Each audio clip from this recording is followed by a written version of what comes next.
যথাযোগ্যভাবে রমজানকে যদি আমরা কাটাতে চাই, এর সঠিক ব্যবহার যদি করতে চাই, যেই প্রস্তুতিগুলো লাগবে 11টি প্রস্তুতি, যেগুলো আমাদের রমজানকে সার্থক করতে পারে ইনশাআল্লাহ, তার মধ্যে সর্বপ্রথম যে প্রস্তুতিটি দরকার সেটি হলো রমজান মাস শুরু হওয়ার আগে থেকেই তওবা এবং ইস্তেগফার করতে হবে। কি করতে হবে ভাই? তওবা ইস্তেগফার কেন করবেন? তওবা ইস্তেগফার তো সারা বছরের রুটিন আমল।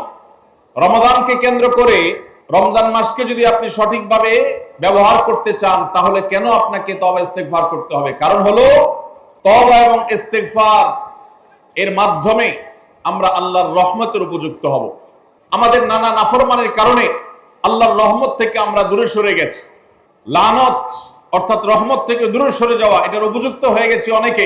এই জন্য ভাইরা, এখন থেকে রমাদানের প্রস্তুতির নিয়তে আল্লাহর কাছে তওবা করা, গুনাহ মাফ চাওয়া, ইস্তেগফার করা, জীবন পরিবর্তন করবার সংকল্প করা, এটা হবে আমাদের রমাদানের প্রথম প্রস্তুতি। চেষ্টা করব তো ইনশাআল্লাহ।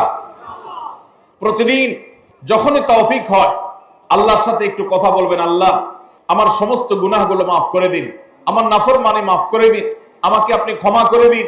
আমি যদি আপনার রহমতের জন্য কোনো কারণে অনুপযুক্ত হয়ে যাই, আমার কোনো বদবখতির কারণে, আমার কোনো কৃতকর্মের কারণে, তো আপনি সেগুলো মাফ করে দিন। এই যে দোয়া, এই দোয়া আপনাকে রমাদানে আল্লাহর ইবাদত বন্দেগী করার, আল্লাহর কাছে রোনাজারি করার, আল্লাহর কাছে ভালো আমল নিবেদন করার যে তৌফিক, এটার উপযুক্ত করে দিবে ইনশাআল্লাহ।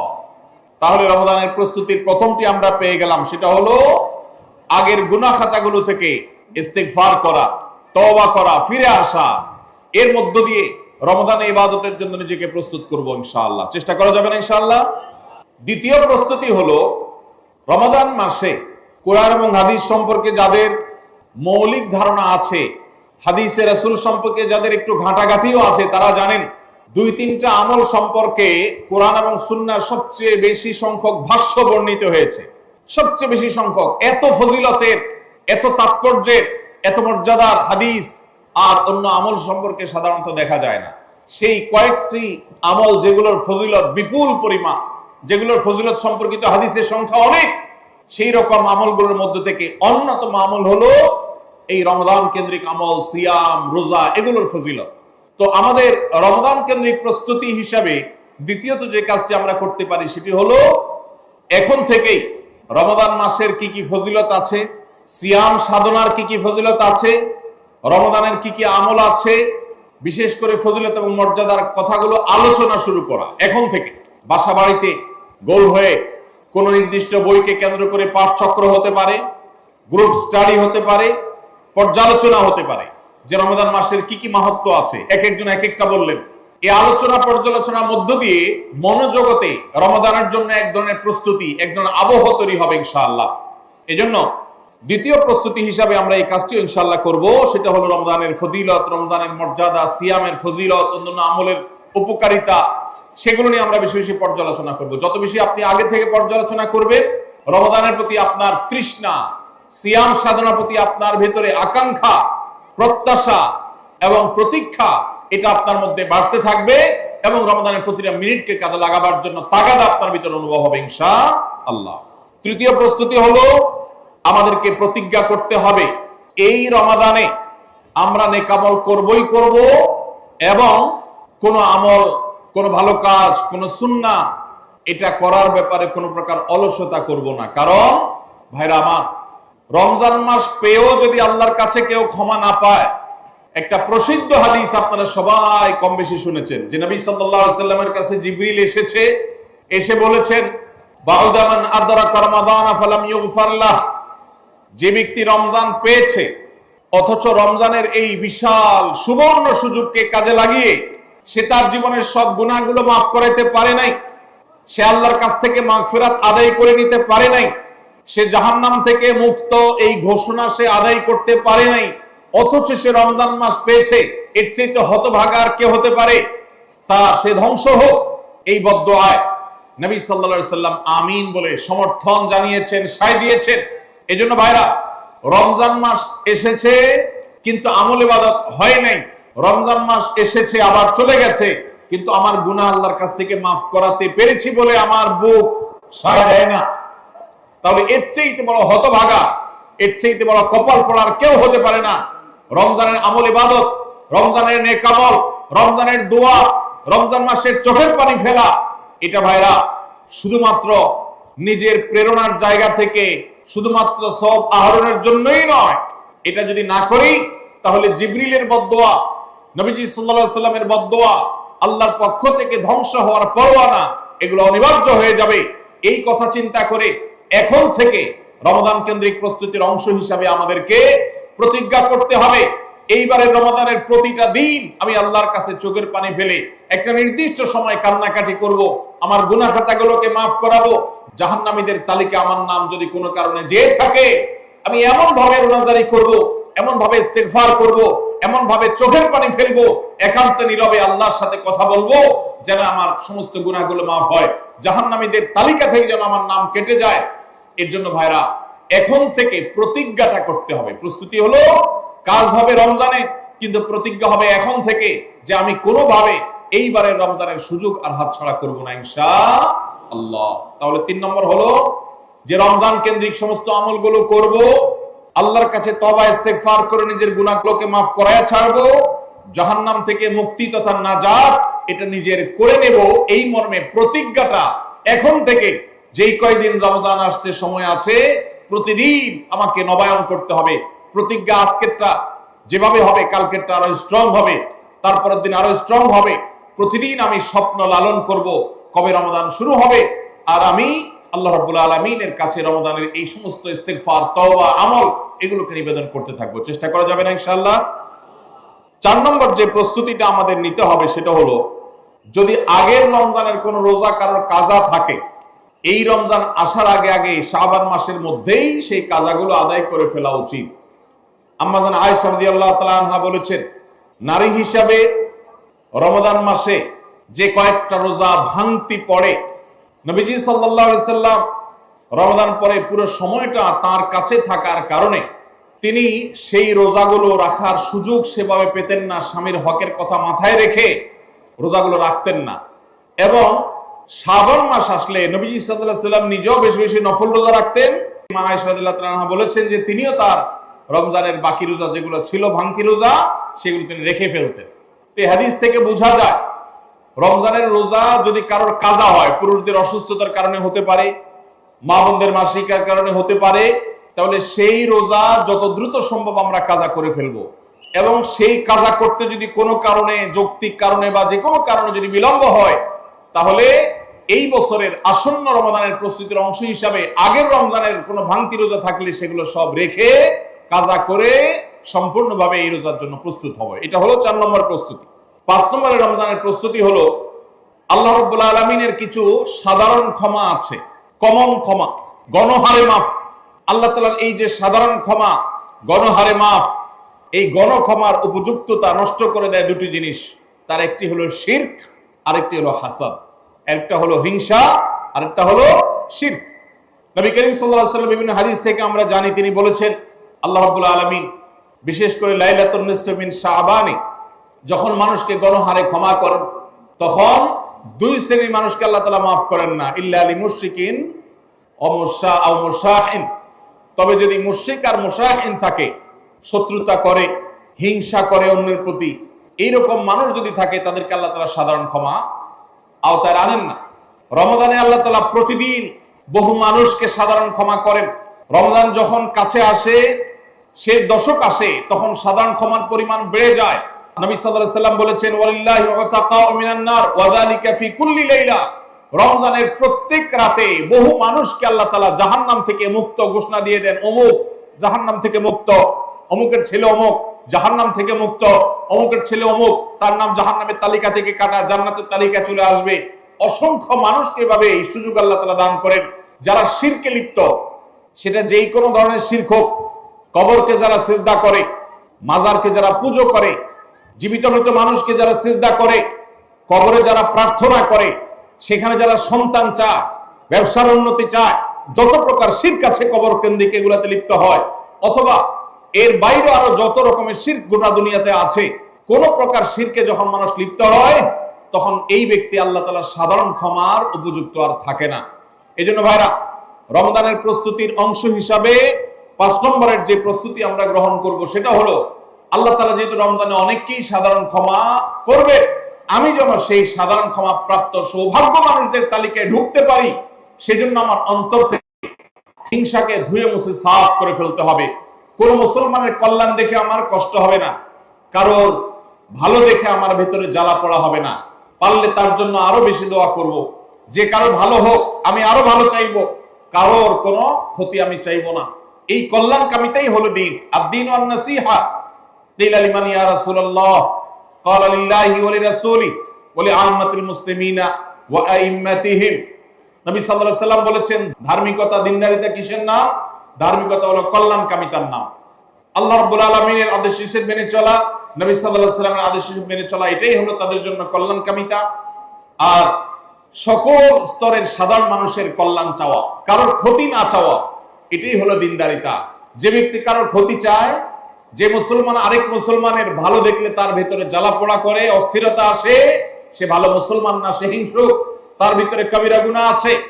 এজন্য রমাদান মাসে আল্লাহর সাধারণ ক্ষমা পেতে হলে অন্তরকে এখন থেকে পরিচ্ছন্ন করতে হবে, চোখটা বন্ধ করে মনে রাখতে হবে, স্মরণ করতে হবে, আমার আশেপাশে এমন কে আছে যার কল্যাণ দেখলে আমার সহ্য হয় না, যার ভালো দেখলে আমার ভিতরে জ্বালা পোড়া করে, যার সুসংবাদ শুনলে আমার ভিতরে খারাপ লাগা কাজ করে, তাহলে বুঝতে হবে তার প্রতি আমার হিংসা আছে। আল্লাহর জন্য নিজের হিংসা থেকে পরিচ্ছন্ন হয়ে অন্তরকে ধুয়ে সাফ করে তারপরে রমজানের সাধারণ ক্ষমার জন্য উপযুক্ত করতে হবে এখন থেকে। ঠিক একইভাবে আমি আমার কথায়, আমার কাজে, আমার বিশ্বাসে কোনো মাধ্যমে আল্লাহর সঙ্গে শিরক করছি কিনা, আরশের মালিকের সাথে শিরক করছি কিনা, আল্লাহ বলেছেন, ইন্নাল্লাহা লা ইয়াগফিরু আন ইউশরাকা বিহি ওয়া ইয়াগফিরু মা দুনা যালিকা লিমান ইয়াশা। আল্লাহর সঙ্গে শিরক করা হলে এটা আল্লাহ মাফ করবেন না। শিরকের অপরাধ এটা যদি কেউ করে তওবা ছাড়া মারা যায়, আল্লাহ তাআলা এই অপরাধ ক্ষমা করবেন না, এটা আল্লাহ আগে থেকে দেওয়া ঘোষণা।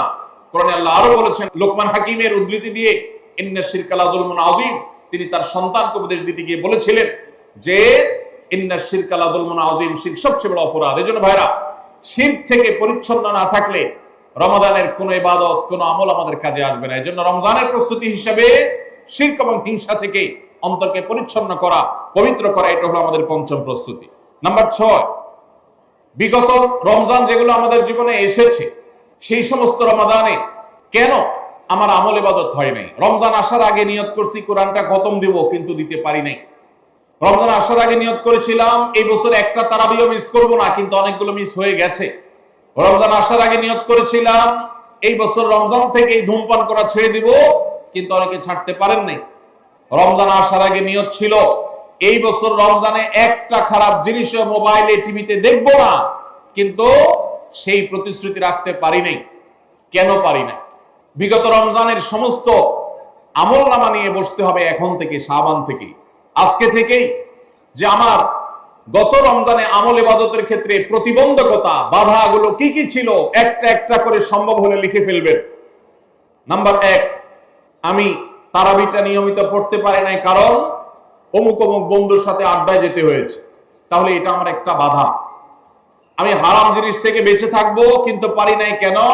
কারণ ফেসবুকে ঢুকছে একটা কাজে, সেখান থেকে আমার আরো 5টা অকাজ করা লাগছে, তাহলে এটা আরেকটা কারণ, ফেসবুক। এভাবে একটা একটা করে আপনি যদি কারণ লেখেন, লেখার পর আসন্ন রমাদানকে অর্থবহ এবং সার্থক করবার স্বার্থে এবং প্রয়োজনে সেই চিহ্নিত কারণগুলো একটা একটা ধরে হিম্মত করে, সৎসাহস করে আল্লাহকে সন্তুষ্ট করবার আশায় ছুঁড়ে ফেলে দিতে হবে নিজের জীবন থেকে। এই সংকল্প এবং এই কাজটা যদি আপনি করতে পারেন, তাহলে ইনশাআল্লাহ আপনি দেখবেন আপনার এই রমজান আপনার জীবনের শ্রেষ্ঠ রমজান হয়েছে। ভাইরা আমার, বহু সাহাবী আছেন, তাদের জীবনে রমজান মাত্র পেয়েছেন একটা রমজান পেয়েছেন, এরপরে রমজান আসার আগে হয়তো জিহাদের ময়দানে গিয়ে শাহাদাত বরণ করেছেন। আর আমরা জন্মসূত্রে মুসলমান হওয়ার সুবাদে এক একজন মানুষ 20টা, 30টা, 40টা, 50টা রমজান আমরা পেয়েছি। দুর্ভাগ্য আমাদের, সাহাবা একরাম মাত্র 2, 4, 5টা রমজান পেয়ে তাদের জীবনকে যেই পর্যায়ে নিয়ে গেছেন, আমরা বেশিরভাগ মানুষ জীবনে 30, 40, 50টা রমজান পেয়েও আমাদের জীবনকে সেই পর্যায়ে নিতে পারি নাই। ভাইরা আমার, এই জন্যই আসন্ন রমাদানকে সঠিকভাবে ব্যবহার করবার জন্য আমাদের বিগত রমজানগুলোর সমস্ত সমস্যাগুলোকে চিহ্নিত করতে হবে। কি কি কারণে আমি এর আগের রমজানগুলো সঠিকভাবে কাজে লাগাতে পারিনি, ব্যবহার করতে পারিনি, সেগুলো একটা একটা করে দূর করতে হবে। যেমন সোশ্যাল মিডিয়া, ফেসবুক, ইউটিউবের আসক্তি, এটা আমার আগের বছর রমাদানের যে ইবাদত, এটার ক্ষেত্রে প্রতিবন্ধকতা ছিল। তাহলে এই বছরের ইবাদতের প্রস্তুতির অংশ হিসাবে এই সোশ্যাল মিডিয়া, ফেসবুক আমার মোবাইল থেকে আনইনস্টল করে ফেলতে হবে। চেষ্টা করা যাবে না ইনশাআল্লাহ? ভাইরা আমার, যদি ফেসবুক আমার আমল ইবাদতের প্রতিবন্ধকতা তৈরি করে, তাহলে ফেসবুককে আল্লাহর জন্য কোরবানি করবেন রমজান মাস উপলক্ষে। কারা কারা প্রস্তুত আছেন হাত তোলেন। বুঝে শুনে হাত তুলছেন? বুঝে শুনে হাত তুলছেন? আল্লাহ এই হাতগুলোকে সবগুলোকে কবুল আর মঞ্জুর করুন। যুবক ভাইরা, আপনারা ফেসবুক মোবাইল থেকে আনইনস্টল করার নিয়ত করছেন, এটার মানে কিন্তু আপনারা এক একজন আল্লাহর রাহে কোরবানি হওয়ার নিয়ত করছেন। প্রস্তুত আছেন তো ইনশাআল্লাহ? নিজেদের কোরবানি করার জন্য প্রস্তুত আছেন তো ইনশাআল্লাহ? আল্লাহ তাআলা আমাদেরকে তৌফিক দান করুন। ভাইরা আমার, রমাদানের 6 নম্বর প্রস্তুতির অংশ হিসেবে যে কাজটি করতে হবে বলছিলাম, সেটা হলো আমাদের সমস্যাগুলো কি কি হয়েছে সেগুলো চিহ্নিত করে সেগুলো দূর করতে হবে। আর 7 নম্বর প্রস্তুতির অংশ হিসেবে আমরা যেটি করব সেটা হলো রমাদান কেন্দ্রিক সমস্ত আহকাম এবং মাসাইল, বিধিবিধানগুলো আমাদের শিখে ফেলতে হবে। এটা রমজানের প্রস্তুতি। আমাদের দেশে অনেক মসজিদে ইমাম সাহেবরা তালিম করেন রোজা ভঙ্গের কারণ কি, রোজা মাকরুহ হওয়ার কারণ কি, রোজার জন্য ক্ষতিকর বিষয়গুলো কি কি, এগুলো রমজান মাসে বিভিন্ন নামাজের পরে তালিম করেন। এটা একটা ভালো চেষ্টা, কিন্তু এই কাজটা যদি আমরা শাবান মাস থেকে নিজস্ব উদ্যোগে করি সেটা হবে আরো ভালো চেষ্টা। কথা কি বুঝে আসছে ভাই? তাহলে রমজান আসার আগে থেকেই আমরা মাসাইলের তালিম, মাসাইলের শিক্ষা, জ্ঞান অর্জন, রমজানের বিধিবিধানগুলো আমরা জানার চেষ্টা করব। এটা হবে পার্ট অফ প্রিপারেশন ফর রমাদান। রমজানের জন্য প্রস্তুতির অংশ হিসাবে আমাদের এখন থেকে রমজান এবং সিয়ামের মাসাইলগুলো জানতে হবে। আল্লাহ আমাদের সবাইকে আমলের তৌফিক দান করুন।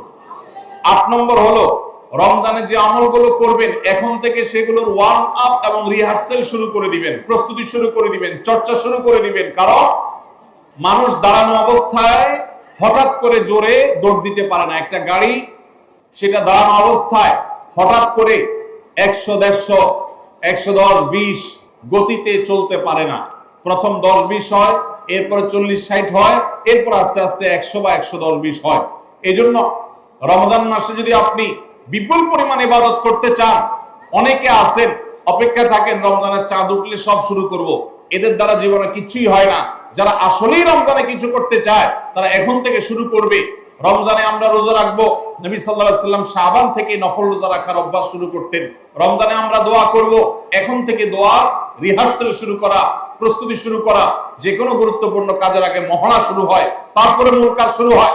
এই জন্য শাবান মাস থেকে আমাদের প্রস্তুতি চলতে হবে। চেষ্টা করা যাবে না ইনশাআল্লাহ? তাহলে 8 নম্বরের প্রস্তুতি হলো যেই আমলগুলো রমজানে করব সেগুলোর রিহার্সেল, সেগুলোর প্রস্তুতি, ওয়ার্ম আপ এখন থেকে শুরু হবে। নাম্বার 9, রমজান মাসের দিন এবং রাত যেভাবে কাটাবেন তার জন্য একটা প্ল্যান করে ফেলবেন। সুন্দর করে একটা স্কেডিউল করে ফেলবেন, রুটিন করে ফেলবেন যে আমি কোরআন তেলাওয়াতটা কোন সময় করব। দিনের কোন সময়টাতে আমি কোরআন তেলাওয়াতের জন্য টাইম বরাদ্দ রাখলে সেটা মিস হবে না। হতে পারে ঘুমানোর আগে, হতে পারে ফজরের পরে। কোন টাইমটা আমার সবচেয়ে কোরআন তেলাওয়াতের জন্য নিরাপদ টাইম সেটা আমি ফিক্স করব। এই ঠিক একইভাবে আমি আল্লাহর কাছে রোনাজারের জন্য ভালো সময় কোনটা সেটা ঠিক করব। রমাদানকে অর্থবহ করবার জন্য আপনার প্ল্যান করতে হবে আগে থেকে, সেটা এখন থেকেই, যে আপনি কখন কোন কাজটা করবেন, কোন আমলটা করবেন, কোন ভালো কাজটা করবেন। এগুলো যদি আগে থেকে প্ল্যান হয় দেখবেন কাজটা করা সহজ হয়েছে। নাম্বার 10, রমাদানের প্রস্তুতির অংশ হিসাবে চাঁদ দেখার চেষ্টা করতে হবে। চাঁদ দেখা, আজকাল চাঁদ দেখার আমলটা বিলুপ্ত হয়ে গেছে, অনেকটাই হারিয়ে যাচ্ছে। চাঁদ দেখা কমিটি ছাড়া সাধারণ মানুষ চাঁদ দেখতে আমরা ভুলে গেছি। আমরা চাঁদ দেখি কিন্তু ফেসবুকে, আকাশে না। চাঁদ কি ফেসবুকে দেখবেন না আকাশে দেখবেন? নবীজি বলেছেন সুমু লিরুইয়াতিহি ওয়া আফতিরু লিরুইয়াতিহি, তোমরা রোজা রাখো চাঁদ দেখে, আবার ঈদও করো চাঁদ দেখে। এইজন্য 29শে শাবান পশ্চিম আকাশে চাঁদ খোঁজার চেষ্টা করবেন সন্ধ্যার সময়। চেষ্টা করবেন না ইনশাআল্লাহ? চেষ্টা করে যদি চাঁদ দেখতে নাও পারেন তারপর আপনি সওয়াব পাবেন। আর যদি চাঁদ দেখেন তাহলে দোয়া করবেন আল্লাহুম্মা আহিল্লাহু আলাইনা বিল ইয়ুমনি ওয়াল ঈমান ওয়াস সালামাতি ওয়াল ইসলাম রাব্বি ওয়া রাব্বুকাল্লাহ। হে আল্লাহ, এই চাঁদকে আপনি বরকত এবং ঈমান দিয়ে আমার জন্য পরিপূর্ণ করে দিন। এই মাস আমার জন্য নিরাপদ এবং ইসলাম দিয়ে পরিপূর্ণ করে দিন। হে চাঁদ, তোমার আর আমার পালনকর্তা একজন আল্লাহ। অতএব এই চাঁদ দেখার চেষ্টা করব। এটাও রমাদানের প্রিপারেশন, রমাদানের প্রস্তুতির অংশ। 11 নম্বর হলো আল্লাহর কাছে ভাই চোখের পানি ফেলে এখন থেকে দোয়া করব, আল্লাহ এই যে রমজান আসছে এটা যেন আমার জন্য লাইফ চেঞ্জিং হয়, এটা যেন আমার জীবন পরিবর্তনকারী হয়, এটা যেন আমাকে মুত্তাকি বানিয়ে ছাড়ে, এটা যেন আমাকে নেকামল ওয়ালা বানিয়ে দেয়, এটা যেন আমার জীবনে বিশাল বড় অ্যাচিভমেন্ট এনে দেয়, এটা যেন আমাকে মাগফিরাত পাইয়ে দেয়, এটা যেন আমাকে নাজাত পাইয়ে দেয়, এটা যেন আমাকে জান্নাতের উপযুক্ত করে। এই রমজান যেন আমাকে জাহান্নামীদের তালিকা থেকে আমার নামকে কাটানোর নিশ্চয়তা এনে দেয়। সেইভাবে রমজানকে কাটাবার জন্য আপনি তৌফিক দান করুন। এখন থেকে আল্লাহর কাছে এই বরাদ্দ আদায় করতে হবে, চেয়ে নিতে হবে এবং সেটার জন্য দোয়া করতে হবে। এই দোয়াটা হলো একাদশ এবং সর্বশেষ প্রস্তুতি। চেষ্টা করা যাবে না ইনশাআল্লাহ?